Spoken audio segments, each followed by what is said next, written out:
getting you back into play, that could also go against you. So I want to be rooting for Teiko, but there's also kind of like law that I just want everybody to have a crown. Is that just like the unbiased me just wanting to see hell amongst break loose? I think that is yes. I one up you though with heals as a big thing that shoves about 500, a lot of electricity in someone's heart. Pika, after live though, unable to do with said DMAT. As the Teiko is down, that is the only thing that the medium is good for, as we know. As Pika goes down, Fake Cows take that first wipe, and this is a flip on what we thought. I think that a Teiko having this DMAT is so, the DMAT is so important, as well as this defib. Defib is what is going to win fights. It's an extra life, it's an extra chance to mess up. They have a bit more of a safety net. But right now, Fake Cows have completely torn through that safety net, and they're going to take that cash to B. Let's talk a bit about stats here as both teams walking into this game. Teiko, 74 kills on their side. Taking account they've already completed a throne as well. Fake Cows sitting there at 73. One kill less with less rounds played, which means it's going to be a bloodbath nonetheless. Pika able to find one with Cafe going down as well. Kodaf left alive, and this is a desperate cry to stay alive, and that's a desperate spray from a Teiko. Oh, Kodaf though. Oh, look at him. He's in this, that's for sure. Kodaf, there's a little bit of damage to Pika. But this is the issue. Deadplate just dropped straight in there. Literally no rhyme or reason to drop in. Went in so fast alone. And Kodaf's just going to have to see this still happen in front of him. As Deadplate's going to coin in. Glitch Cafe, 3 seconds away from a coin. Glitch Cafe is back with Deadplate. Kodaf is just going to try and hide while there is about halfway left of this cash out. And they're going to have at least one more good push in. One more good push. One last chance to start this game off with a smile. Very unique use of RPG nonetheless. Barricades are starting to go up, dome shield up, and there's all the protection you need. But you do forget there's something called DMAT as a Teiko will also fall off on that trade. Fake Cows, oh, looking down the barrel of yet another gun. Kodaf, can he create a clutch play of a lifetime? Oh, he drops to the floor. This might be possible. Pika down at the same level of health, but the reds will start to come through. Pika comes in time and says thank you very much. And a little teabag for extra luck. Hey, Teiko take the first cash. That's pretty good. The thing is, though, that could have gone very different. I mean, a Teiko going down again first. This is the problem. A Teiko is, once again, the person that kites, the person that has the defib. Just all of these very essential things that work in the Teiko economy. He has the AAVS, like he has all of these things that basically just deny everything. They are an anti-util team. They just make you waste util, and then they kind of just chill for a bit and go, hey, you've wasted your util, we're going to chill. You can't push it anymore. And that is the key to Teiko. And losing that instantly is not the right way to go about it. Yeah, it's time and time again, Teiko is one of the first people to go down. Only 25 deaths to his 23, so a 0.92 KD to back up those statistics. So, you putting such a healer as an entry fragger is something you don't want to do. I guess a bit of common sense to say, don't put your healer as entry, right? It would be common sense, you know. I mean, hey, maybe Teiko are trying something new. Hey, maybe they're running. But the thing is, right now they are running. They're running because they think Fake Cows are going to go tap and get the box. They're going to run straight to one of the cash outs and try and stop this. They're in gallery right now. They're going to try and see if they can stop this cash going to a certain location. But Fake Cows are going to be like, hey, we get it. We get that you want that. We're going to try and stay here and wait for you to push. But again, Teiko right now are in first place. If this timer at some point hits 0, Teiko win automatically. So Fake Cows have to push. This is the thing. Fake Cows have to make this push work. Yeah, a lot of time though. 15 minutes and 23. I don't think we've had a game in the history of the final, especially the competitive scene, where it has hit 0.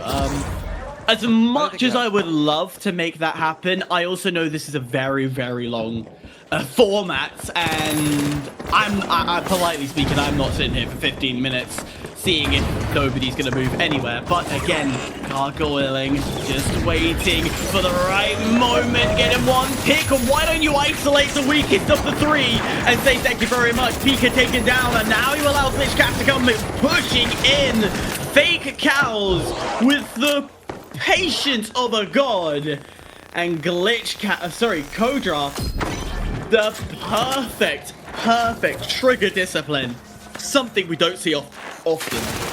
No, this is the thing. Treason, as much as his ratty playstyle, yeah, I'm gonna call it ratty. His ratty playstyle, very ratty.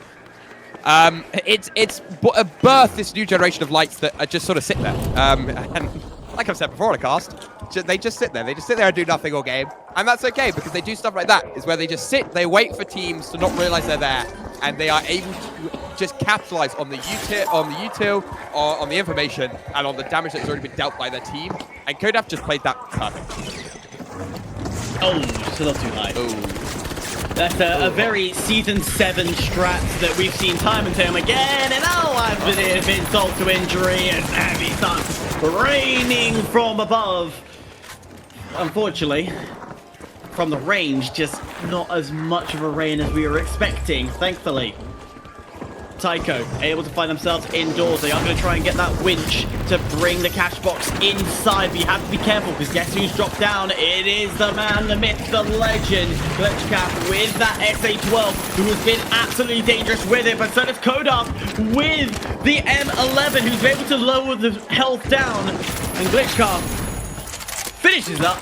Says thank you very much, dear sir. Tips Fedora. We'll take that any day. Yeah, they get a very nice wipe. I mean, I think it started off as quite a bad run. I mean, Teiko missing the pad, missing the DMAT, getting lock-bolted down to the floor. It was just bound to fail. I mean, they took a lot of damage, and that's the thing. You can naturally res that, but it takes so long. That damage is dealt, and it's going to take a while for you to naturally regen that to a point where it's just like, why did we try? Hopefully they get it a bit better this time, as they're going to come out. Probably not going to do the same thing. Oh, hold on. Maybe. No, they're not going to. It looked like Teiko was. They're going to play this APS, though, and they're just going to go for the steal. That's the thing. The APS is going to help so much. There goes so much util already denied. RPG comes down, though, and it's an amazing dome, but it's not enough. Teiko takes out template. Kodaf trades, and it's a lovely res from Teiko. There's the team spin coming in so handy. Kodaf, they've taken out Teiko, though, and they're going to be able to hold this just about. And Fake Cows are going to get this second catch out.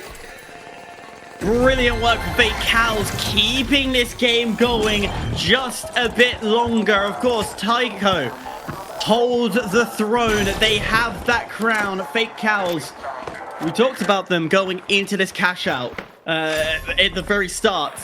They hadn't made it through to the latter stages. They hadn't put themselves in a position of showing off. Look at them now.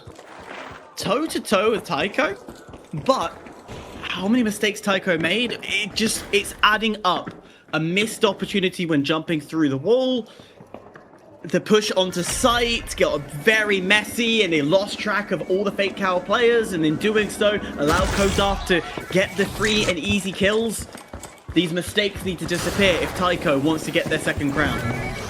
Yeah, this is the thing. Teiko currently one crown up. They can, if they want to, they really can sort of, go, oh, well, whatever, we can lose the game. We can lose the crown. It's okay. But Fake Cows don't have anything to their name. They really want a crown badly.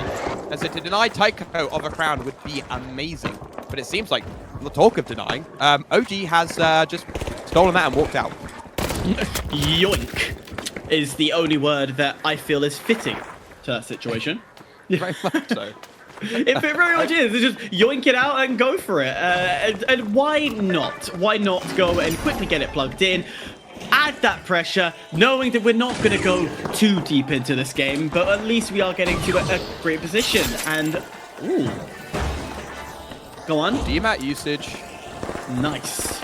Yeah, and right by the zip as well. Like, you know how many problems that has caused for me when I've gone and tried to steal on that situation. Well, that's going to be interesting for a few cases. Yeah, well, I mean, OG is fighting a very interesting fight. As OG goes down to very low, he's kept up, though, just a bit by Pika.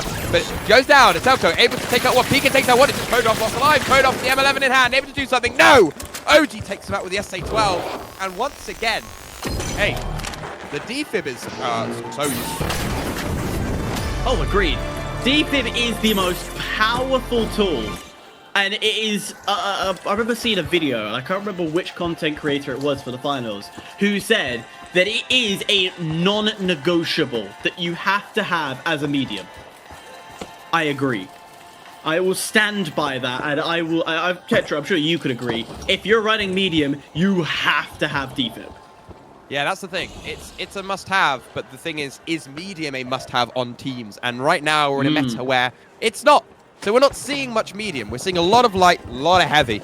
But Teiko, as the wonderful Jerry put on Twitter, he was very proud for all the medium mates. Oh! What a glitch! Just about hits that glitch or dead plate can get the winch out, and that denies any movement from Fake Out to bring it closer in. They have 2 winches and it's so useful, but it doesn't matter. OG takes out one and a Teiko another. Just dead plate lasts alive, and that is going to be it! Teiko takes his first map of this BO3, and they're so much closer to that second crown. That's a way to start. The mistakes they had on that second cash out did not go for them, but thankfully, redemption is something that could be found midway through the game, and boy, did it come through. As Fake Cows felt the pressure, they started to crumble. Tetra, we're on a second crown situation. It's looming around the corner. We're nearly at the point where we could be sitting here in about an hour's time going, hey, it truly is a throne and championship point. That pressure's got to get to Teiko at this point, right? Yeah, I mean, it's a lot of pressure. We're able to see that they can deal with the pressure with, obviously, Cycle 1. But the thing is if they do end up winning this next map, they don't have to play that cash out. They don't have to go through that entire part of the process, which means they can rest. They can get back their mental. They can just relax. Because I think that's the issue with a lot of teams, is that cash out is rough. Cash out is a rough beast. So being able to just disregard that and play threes is probably ideal for Teiko. And I think they're going to be, hopefully, push this next map even harder. Of course, next map being Banal, completely changing the landscape. We started from what we consider the most esports ready map, the one that we absolutely love, to a map that is favorable for people who like range. So see more LH1, see more long-range weapons like the Lewis gun start to come into play. And if you're really, really feeling risky and pull out some APAC strats, which, let's be honest, they do like them, BFR Titan could also be out in play. A bit of a wild one, but yeah, we saw that in Cycle 1 for the APAC series as well. But Banal, Tetra, like, hate, what are we expecting to see on Banal? Well, this is the thing. I don't think I'm gonna make my bet. I'll bet you like £2 hyper. No one is gonna run BFR Titan. I don't think we've seen BFR Titan. I'll double down with that. I'll join you with that. since ages ago. And the thing is it's a very, very good gun. But the problem is right now we are in a meta of SA-12. Shaq specifically. Shaq actually releasing at the same time as Banal. Just a great gun and a great thing that can deal a lot of damage from close, from far. Lewis gun maybe. But the thing to look out for, lights, invis lights, just in general, not even in this game. Just watch out for them. They could be. Hey, if you know an invis light, go up to them. They're probably going through something. No one wants to actually play invis light. This is probably actually quite a you know, you might want to have a chat with them. Yeah, the gargoyles are going to start to come forward. And to be honest, you bring up a good point. Invis light is so predominant. We talk about the cathedral, how that is a fantastic spot to sit on. Clock tower, another great area. And then if it's suspended structures, of course, all variants are available in this tournament as well. That in itself is dangerous as well. Any form of a height with an invis light is dangerous 101. So I will say that's a brilliant point, and as I said, I will not take that bet of £2 because I know that in EU and EMEA, EMEA and NA, it just doesn't. It doesn't exist. That's why it doesn't. APAC, yes, we saw Mame, the Japanese roster, pull that out and actually be really successful with it. But again, APAC strats and EU strats and NA strats, all different amongst each other.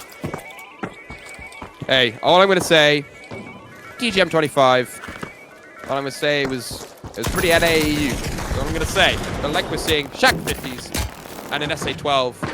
They're very much default, I think, for a lot of heavies right now. Unless you want to run the Lewis gun, unless you want to be different and edgy, unless you try to break the mold and run the Lewis gun, the weirdo you might be. You've got a Shaq. It's not a bad weapon. I say that I'm the guy who will run M60 over Lewis. However, speaking to just shush. Speaking to a lot of the pros and what they've been saying about the Lewis is, yeah, it is much better for range, and you will see, I think it is more North America, they will lean towards a Lewis gun, and just being a weapon that can shred, bring down damage, and then it allows for people who are running a lot closer to do a lot more damage. That's a great RPG to jump in! Where's the witch? Ah, there it is. Just a couple of seconds left later as Glitch Cafe will drop to the floor. Now, Teiko needs to be careful. They've jumped in with all this damage, and it will cost them dear. Pika drops down as well. Kozaf down to low health. Deadplay down to a quarter left, and somehow Teiko's been able to recover. And Deadplay will play time to look for coins. Yeah. I don't honestly. Hey. Of all the places to hide, a heavy in a tree, I feel like they could probably see him. I don't know how secret that spot is, but Glitch Cafe is able to get a coin from it, so it worked quite well. Glitch Cafe is just going to start to re-engage, get a bit of tickle damage up there, because as we know, right now we're in a meta where dealing a bit of damage from afar is very, very worth it. Pika right there on your screen has just placed down a lovely gateway above Cash Out B. Kodaf is going back in with that invis, and here comes the pad though, using a Teiko's pad against him, and here comes Kodaf right in, trying to take out Pika. Oh, unable to, half HP. But here comes Glitch Cafe as well with a lovely, lovely dome, able to get hit with no, just doesn't hit the witch, but kills Pika in the meantime. Deadplay goes down to a Teiko, and they're going to go for the steal. Glitch Cafe needs to go to the steal now. They need to get the steal, and Teiko gets the witch away, and the catch is out of the hands of Fake Cows, and Teiko will take the first cash. Teiko will be very, very proud. They won't care that the wipe came off after them. Plan executed well. Fake Cows nearly tried to use everything that Teiko used against them, but if you make the plan, you always have the counter in your back pocket. I think that's rule 101 when trying to copy and paste. And it always feels like Teiko, they're keeping Fake Cows moving. They're constantly making sure that they're running around, and even though they're close together, they're isolating a single player, targeting one, bring them low, get them completely cleared before focusing on the next. And that precision, instead of how Fake Cows is just looking for the first person that comes in front of them, is more efficient. Teiko should be proud of how they started. And I'll tell you what, a good start with Pika getting that first pick. Whoa, Kodaf goes down though to Teiko's lovely P90. Very, very strange gun to see on a medium, but it doesn't matter though. Deadplay's able to take out one with that Shack. Able to take out a second one. Whoa, Deadplay, calm down! Pika lost alive, and that, like, it is the medium is down. It's just the light last life. Can it be? Oh, Deadplate! What? Deadplate taking control. We said about Clutch Master being realist on Zookeepers, but I tell you what, that's a Clutch Master in himself. Deadplay able to stand up. And once again, it's yet another heavy. A heavy that can 1v3 the entire situation. I guess the massive amount of health will help them indeed. A push over to C, going over to the small condo village. And I love going to this site. It's difficult to attack, but when you do pull it off, it's amazing. However, it's going to be an attack just to get the vault in. Yeah, that's the problem. They haven't even got the vault plug. And C is obviously a very good spot. A, bit of a risky one to plug into. It's quite a hard spot to hold. Teiko, though, take out on the other side of the map. The Cash is going to try and go to A. This is the problem, though. It's quite a close quarters, quite hard to hold spot. Whereas the Motel, you've got floors to drop it down. You've got very, very good heighting ability, and they're just going to actually throw that Cash as far away as possible. They're going to probably go down here. They're just going to let Teiko get the plug. As Deadplate lasts alive, Glitch Cafe, 3 seconds left on this coin. Got a coin in. Deadplate once again hiding in a tree. The Deadplate special, I think, as Glitch Cafe is going to come in. Kodaf still on that death timer, and Teiko will get the plug. Glitch Caf using the last of his coins. So no quick spawns in. It is very much... You have to be perfect here if you're Glitch Caf and not get wiped. But both heavies going in quite quickly. They're not concerned about Kodaft getting in just yet, but look at this. Buddied up together, just waiting for the moment to push in. Oh, nearly baited. There is the confidence to go in, and a quick advance forward as they, for a Mirage, their way forward, which doesn't land. That barricade was a bit too in the way to do anything, and Teiko backs away from this fight. They understand they don't have a great position. They need height, and they got isolated one-on-one. OG was like, thank you very much. But Kodaft getting the Fist of Fury in, but the quick revive will bring things back into play. OG left alive, quickly back on all 2 feet. Will get the job done and dusted. A minute to go. Tetra, 1 push. And if this push has to work to stop the second crown. Yeah, this is the thing. Teiko are 1 box away from that second crown, and that puts them so much closer. 1 crown away from winning the entire thing. And it comes down to these last 30 seconds. Fake Cows just spawned in. 30 seconds left on this box. OG has winched that into oblivion. And Zopian is looking around. Fake Cows have got a horrible spawn. This is on the other side of the map. They're going to have to push in fast. Glowdaft on this high ground if this comes in. The sonar is ready. The crowd is riling up. Oh no, Pika! You disgusting! Able to stay behind Deadplate. Deadplate getting absolutely bombarded. And Teiko takes that one. OG another. Just Glitch Cafe. And he will not be able to do it. Teiko takes the second crown. If once a king, always a king, it is hard to dethrone the Masters. The French Revolution keeps on going.